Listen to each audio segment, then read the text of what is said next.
रामनगर शहर और वन्यजीव प्रेमियों के लिए ये बड़ी खुशखबरी है। हर साल सर्दियों में प्रवास पर आने वाले सुरखा पक्षियों की गणना के नतीजे सामने आ गए हैं और इस बार इनकी संख्या में उल्लेखनीय बढ़ोतरी दर्ज की गई है।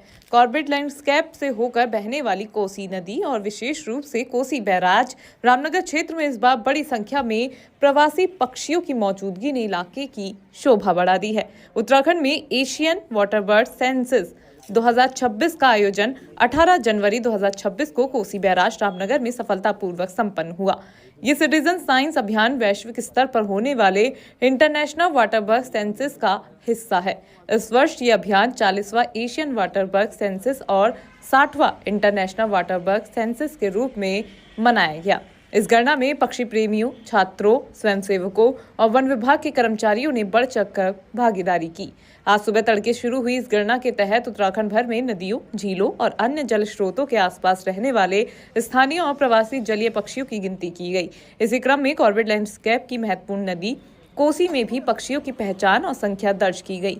ये वार्षिक सर्वेक्षण न केवल प्रवासी पक्षियों की स्थिति जानने के लिए अहम है, बल्कि इससे ये भी आकलन किया जाता है कि पर्यावरणीय परिस्थितियां पक्षियों के अनुकूल हैं या नहीं और उनके संरक्षण के लिए किन कदमों की आवश्यकता है। गणना में शामिल पक्षी प्रेमी दीप मेलकानी ने बताया कि वे हर साल इस अभियान के सक्रिय रूप से भाग लेते हैं। उन्होंने जानकारी दी कि इस बार सुरखाब की संख्या में बढ़ोतरी दर्ज की गई है, जो क्षेत्र के लिए सकारात्मक संकेत है।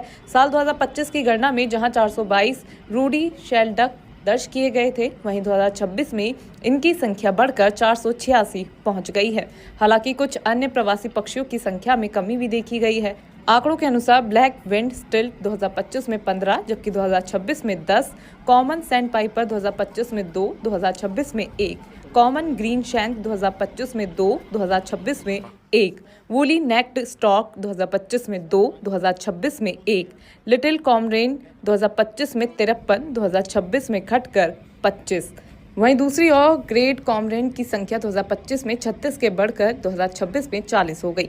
लिटिल ईग्रेट की संख्या में मामूली गिरावट दर्ज हुई है, जो 15 से घटकर 14 रह गई। दीप मलकानी के अनुसार ये आंकड़े दर्शाते हैं कि कोसी नदी और आसपास का क्षेत्र जल पक्षियों के लिए एक महत्वपूर्ण और सुरक्षित आवास बना हुआ है। ये गणना दोपहर 2 बजे तक संपन्न हुई, जिसमें स्थानीय लोगों के लिए ये राहत और खुशी की बात रही कि सुरखाब पक्षियों की संख्या में इजाफा हुआ है। ये और किस तरीके की खुशी है, थोड़ा बताएं। नमस्कार। मैं दीप यहाँ पर आया। आज हमारा जो था ना, कोसी बैराज के आसपास हमारा एशियन बर्ड सेंसस का एक काउंटिंग सिस्टम था, जिसमें हम लोगों ने यहाँ पर काउंट किया है। पिछले साल के अपेक्षा रूडी शेलडक जो था उसमें बहुत ज़्यादा बढ़ोतरी हुआ है, जो कि एक हर्ष का विषय है हम लोगों के लिए और हमारे रामनगर शहरवासियों के लिए। इनका अधिक होना हमारे लिए फायदेमंद रहता है कि इसके आसपास का जिस वातावरण में रह रहे हैं वो एक साफ और सुरक्षित वातावरण में है, तो उससे एक फायदा हम लोकल्स के लिए भी यहाँ पर है। क्या बढ़ोतरी दर्ज की गई? देखिए, लास्ट ईयर के हिसाब से जो रूडी शेलडक की बात करते हैं तो 422 के आसपास हमने नोट किया था, और लगभग इस बार जो है इसमें बढ़ोतरी 486 के आसपास हम लोगों ने काउंट किया है यहाँ पर। मेरा योगेश पांडे। थोड़ा बताएं। पहले कम थी, 422 थी, अब बढ़ के काफी हो गई है। इस समय 486 है। कैसे देखते हैं इसे? बहुत बढ़िया। यहाँ पे पर्यटक काफी दूर दूर से आते हैं, इधर विदेशी भी आते हैं, इधर हमारे लोकल के भी काफी दूर दूर से हैं, दिल्ली से। बड़ी खुशी की बात है ये।